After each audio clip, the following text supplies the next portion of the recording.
తెలుగు శ్రోతలందరికీ నమస్కారం అండి. మన అలనాటి కథలు ఎవర్ గ్రీన్ స్టోరీస్ ఛానల్కి మీ అందరికీ స్వాగతం. శ్రీమతి పొత్తూరి విజయలక్ష్మి గారు రాసిన హాస్య కథలండి. చిన్న కథలు ఒకే కథ చదవాలంటే మరీ చిన్నదిగా ఉంటుందని 2-3 కథలు ఒకే వీడియోలో చదివేస్తున్నాను, వినేసేయండి హాయిగా. మొదటి కథ, ఎలాగైనా రండి పండగకి. ఇక ఆలస్యం చేయకుండా మనం కథల్లోకి వెళ్ళిపోదామా? వీడియో చూసిన వెంటనే లైక్ చేసి షేర్ చేసి తప్పకుండా సబ్స్క్రైబ్ చేసుకోండి మన ఛానల్ని. బెల్ ఐకాన్ యాక్టివేట్ చేసుకోండి. సంక్రాంతి సెలవులు ఇచ్చేశారు. మా ప్రయాణం విషయం అటు ఇటు కాకుండా ఉంది. మాకంటే ఖచ్చితంగా సెలవులు ఇచ్చేస్తారు, కానీ నాన్నగారికి అలా ఉండవు. పండగ 2 రోజులు దొరికితే గొప్ప. ఆఖరి క్షణంలో ఏదైనా అవాంతరం వస్తే పరుగులు పెట్టాల్సిందే పాపం. ఈసారి ఎవరో పెద్ద ఆఫీసర్ గారు పండగ వెళ్ళిన వెంటనే ఇన్స్పెక్షన్కు వస్తారట. సెలవు దొరుకుతుందో లేదో అని సందేహం. పోనీ మేం వెళ్దామంటే ఆ వేళటికి నాన్నగారికి వీలు కాకపోతే పండగకి తలో చోట ఉండాలి. మా తాతయ్య గారు అందుకు ససేమిరా అంటారు. మీకు వీలు కాకపోతే కబురు పెడితే మేమే వస్తాం అంటారు. దీంతో ఇంకా ఊగిసలాడుతుంది మా ప్రయాణం. యాజలి వెళ్ళినా వెళ్ళకపోయినా బొమ్మల కొలువు పెట్టాల్సిందే కాబట్టి ఇక్కడ ప్రయత్నాలు మొదలుపెట్టాం. నాన్నగారు అట్టలతో మేడలు తయారు చేయటం మొదలుపెట్టారు. నేల మీద ఇళ్ళు, రోడ్లు, పార్కులు అమర్చి అద్భుతంగా చేస్తారు. అందుకే మా ఇంట్లో కొలువు చూడ్డానికి పిలవకపోయినా వచ్చేస్తారు జనాలు.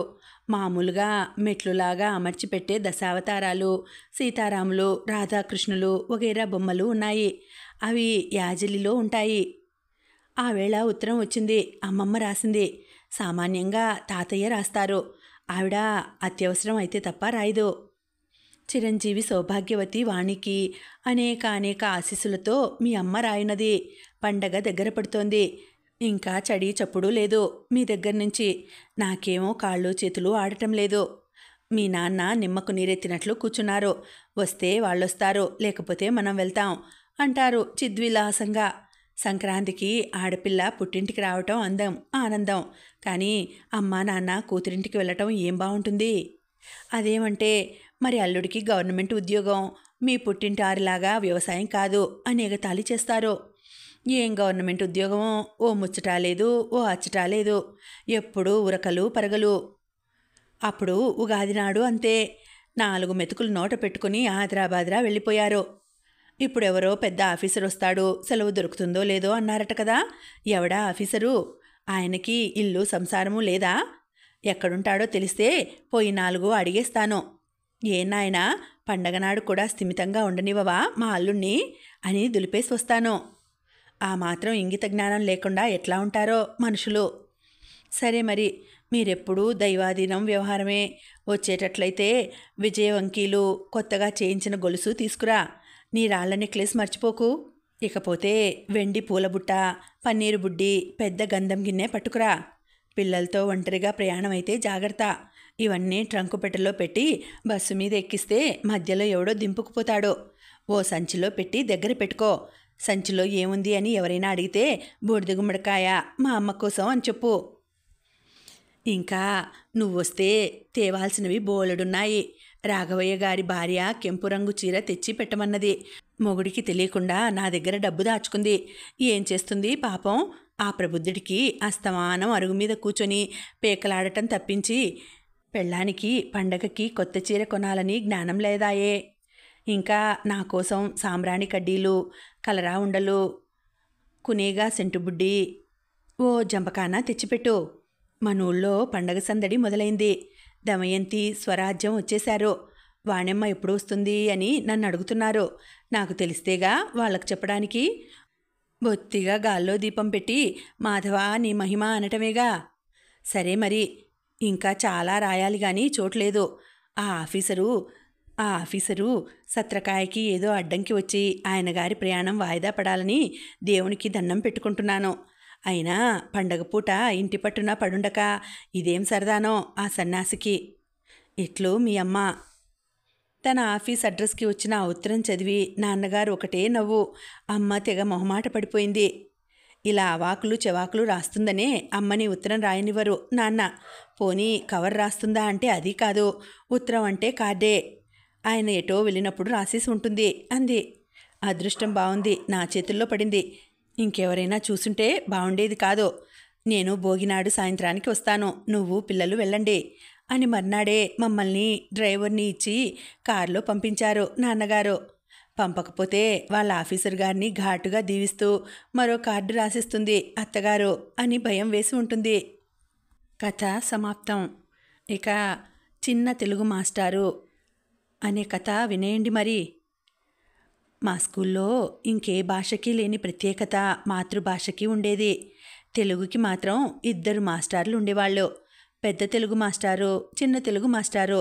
చిన్న తెలుగు మాస్టారు చూపులకి చక్కగా ఉన్న మహా నిక్కచ్చి మనిషి. మా అందరికీ ఆయనంటే చచ్చేంత భయం. కాస్త అటు ఇటు అయిందో శిక్ష ఖాయం. మగపిల్లలకి గోడ కుర్చీ, ఆడపిల్లలకి ఇంపోజిషన్. 24 గంటలు డ్యూటీలోనే ఉండేవారు మాస్టారు. క్లాసులు సరే, బయట ఎక్కడ ఎవరు ఎదురుపడ్డా వదిలేవారు కాదు. గుళ్ళో ఆడుకుంటూ ఉంటే కేకేసి, ఒరే సత్యం చెప్పు, వేటగాడు అంటే వెటగాడు అని రాసావేం? ఇక గుడు ఏమిట్రా, గూకి దీర్ఘం లేదు, గూడు అని రాయాలి అని అక్కడే క్లాసు. మామూలు రా ఎక్కడ రాయాలో, బండిరా ఎక్కడ రాయాలో ఎన్నిసార్లు చెప్పినా రాదేం? విజయలక్ష్మి, గొర్రెపిల్లకి మామూలు రా రాశావు. నిన్ను చూసి నీ తోకలు కాపీ కొట్టడం, అలా కూర్చొని రాయి అంటూ గుళ్ళోనే ఇసుకలో రాయమని, బర్రె పాలు మర్రి చెట్టు అంటూ డిక్టేషన్ మొదలుపెట్టేవారు. ఎండాకాలం సెలవులకి ఊరికి వెళ్ళిన చిన్న తెలుగు మాస్టారు ఇంకో వారం బళ్ళు తెరుస్తారనగా పెళ్లి చేసుకుని భార్యను తీసుకుని మరీ వచ్చేశారు. ఓ 10 రోజులు ఏం సుఖంగా ఉన్నారో. తర్వాత గొడవలు.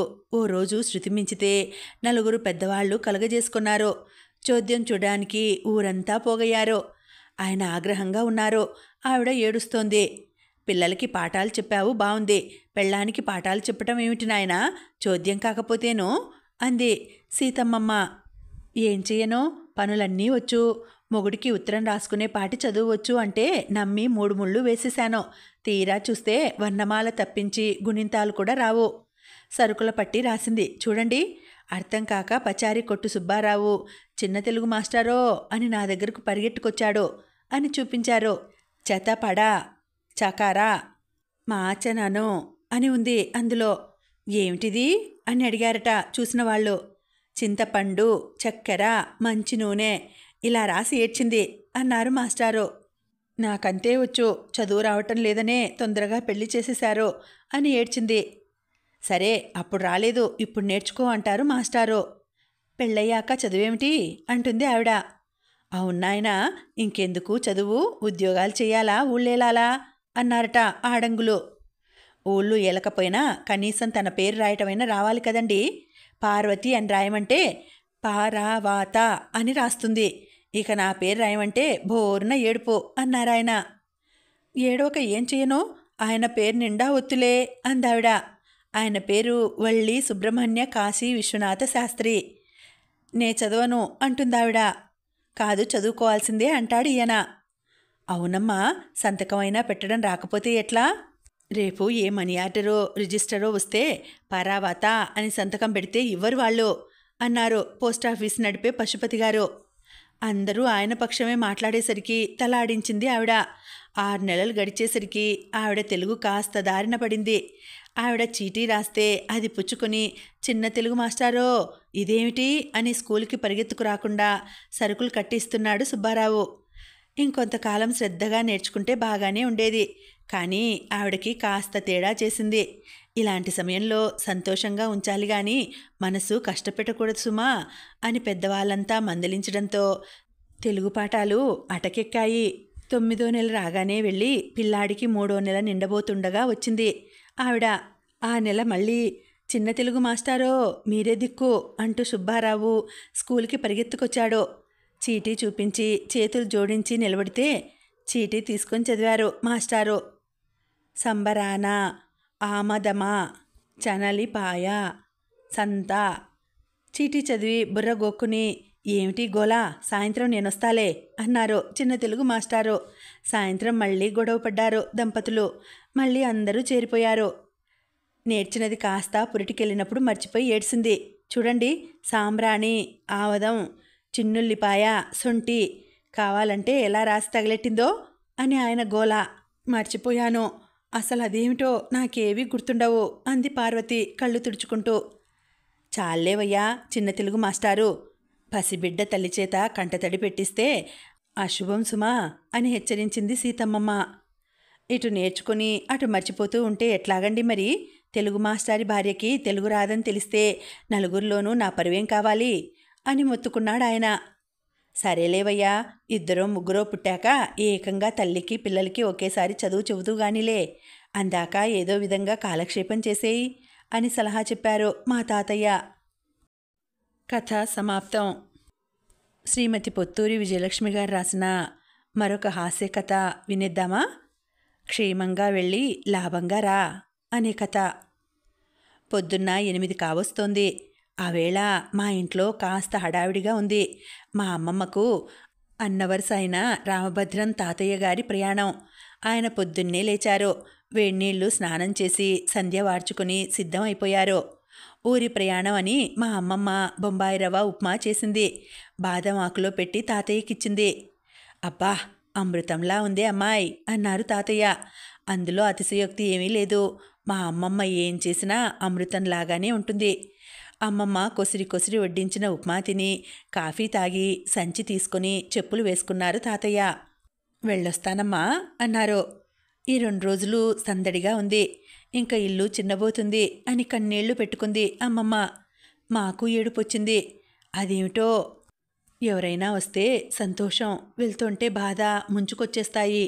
అందాక వెళ్తాను అని మా తాతయ్య భుజం మీద తుండుగుడ్డ వేసుకుని బయలుదేరారు. గడప దిగగానే సుందరమ్మగారు ఎదురొచ్చింది. శకునం బావుంది అనుకున్నారందరూ. ఏమిటి, అప్పుడే వెళ్ళిపోతున్నావా? ఇంకో 4 రోజులు ఉండి వెళ్ళొచ్చుగా అంది ఆవిడ.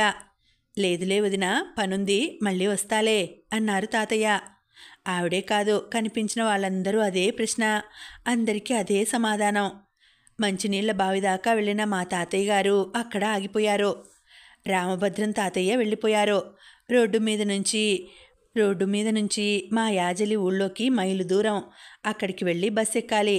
మరీ నడవలేని వాళ్ళు తప్ప అందరూ నడుచుకునే వెళ్తారు. మరీ సామాను ఎక్కువ ఉండి పసిపిల్లలుంటే ఎడ్లబండి.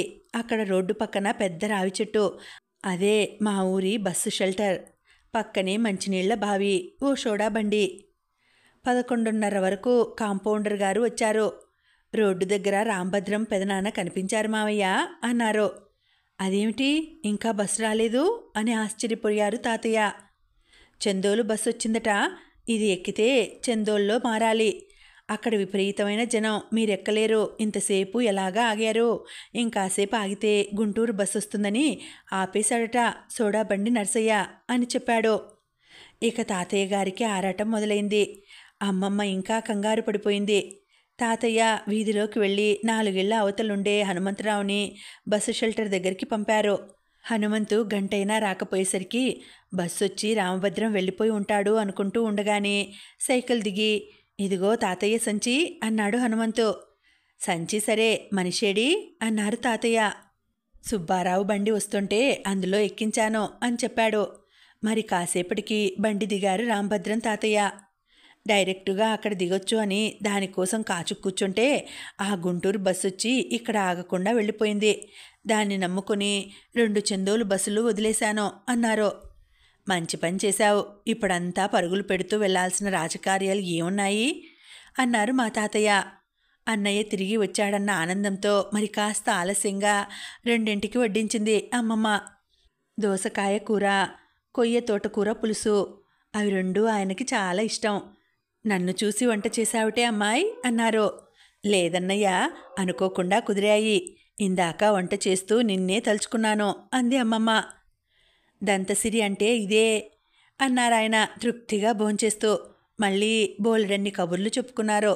రాత్రి భోజనాలయ్యాక పడుకోబోతూ, అమ్మాయి పలహారం తలపెట్టకు, తెల్లవారుతూనే బయలుదేరతా అన్నారాయన.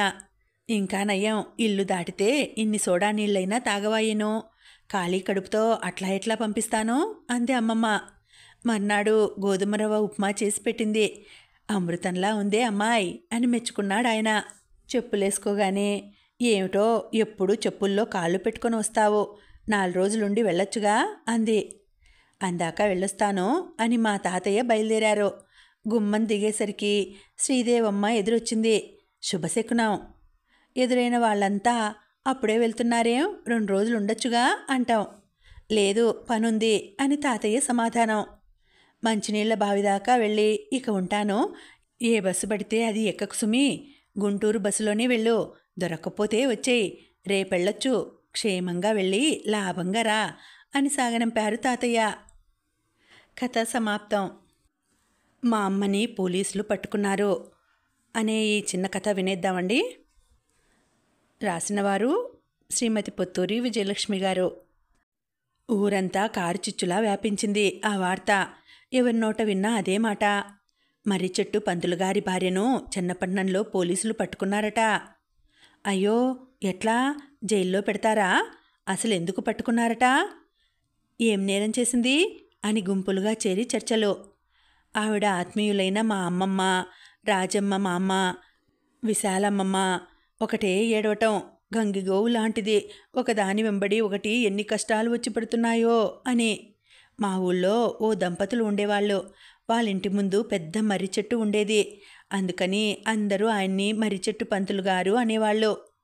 వాళ్ళకి ఓ కొడుకు. వాళ్ళ ప్రాణాలన్నీ అతని మీదే.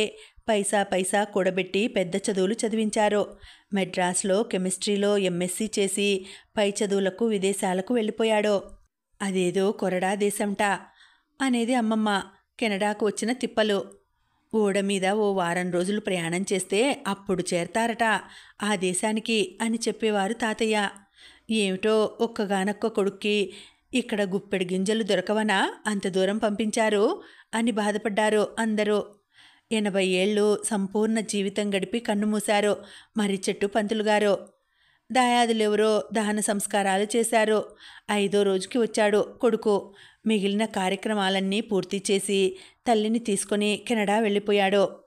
ఆ దేశంలో ఇమడలేకపోయింది ఆవిడ. 2 నెలలు ఉండేసరికి నన్ను యాజలి పంపించమని ఏడుపు మొదలుపెట్టిందట. కొడుకు కోడలు ఆవిడ మనసు మార్చాలని ప్రయత్నించారు గాని వాళ్ళ వల్ల కాలేదు. 6 నెలలు అతి కష్టం మీద భరించి ఇక భరించలేక టికెట్ కొని మద్రాసు విమానం ఎక్కించారు. అక్కడ ఆవిడ తమ్ముడున్నాడు. ఆయన విమానం దింపుకొని ఓ వారం రోజులు బడలిక తీరేదాకా తన ఇంట్లో ఉంచుకొని యాజలి తీసుకొచ్చాడు. ఆవిడ సంబరం అంతా ఇంతా కాదు. ఇల్లు శుభ్రపరుచుకొని హాయిగా సెటిల్ అయిపోయింది. 2 నెలలు గడిచాక పాపం జ్వరం వచ్చింది. మామూలు జ్వరం కాదు, టైఫాయిడ్.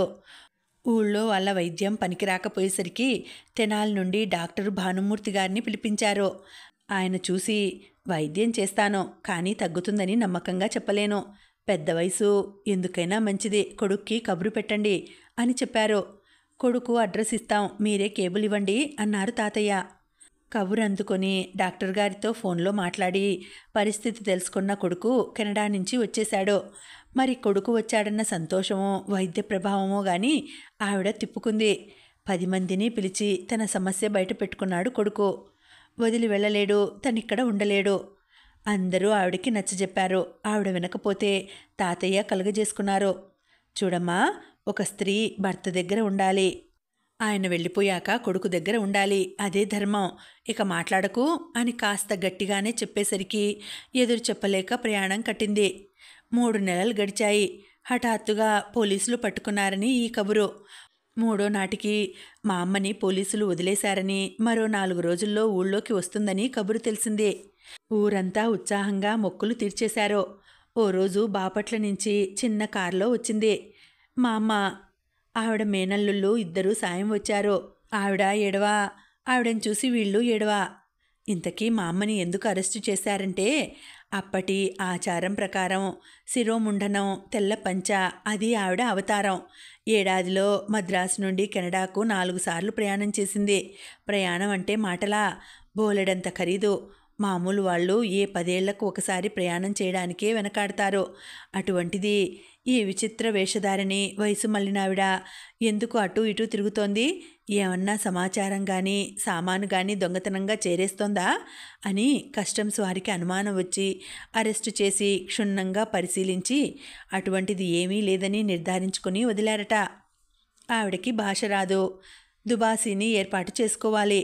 ఆ తతంగం పూర్తవటానికి ఓ రోజు పట్టిందట. అదయ్యాక ఆవిడకి అక్కడ కెనడా వాళ్ళకి, ఇక్కడ మద్రాసులో వాళ్ళకి క్షమాపణలు చెప్పుకున్నారట. వాళ్ళ తలకాయ నా దగ్గర ఏం దొరుకుతుంది? ఈ రుద్రాక్ష తావళం, తులసిమాల, గంగచెంబు వాటినే తెగ పరీక్షలు చేశారు. అప్పుడు తిట్టుకున్నా. ఆఖరణ అందరూ నా కాళ్ళు పట్టుకుని క్షమాపణలు చెప్తుంటే జాలేసింది అని చెప్పింది మా అమ్మ. పోన్లే, గండం గడిచింది, ఇక అటు పోబోకు అన్నారు ఆవిడ ఫ్రెండ్స్. ఇంకానా, ఊరి పొలిమేర దాటను, ఇక్కడే మీతోనే ఉంటాను, ఇక్కడే కన్ను మూస్తాను అంది మా అమ్మ కళ్ళొత్తుకుంటూ. కథ సమాప్తం. మళ్ళీ వచ్చే వీడియోలో మరికొన్ని కథలతో కలుసుకుంటానండి. అంతవరకు సెలవు. నమస్తే.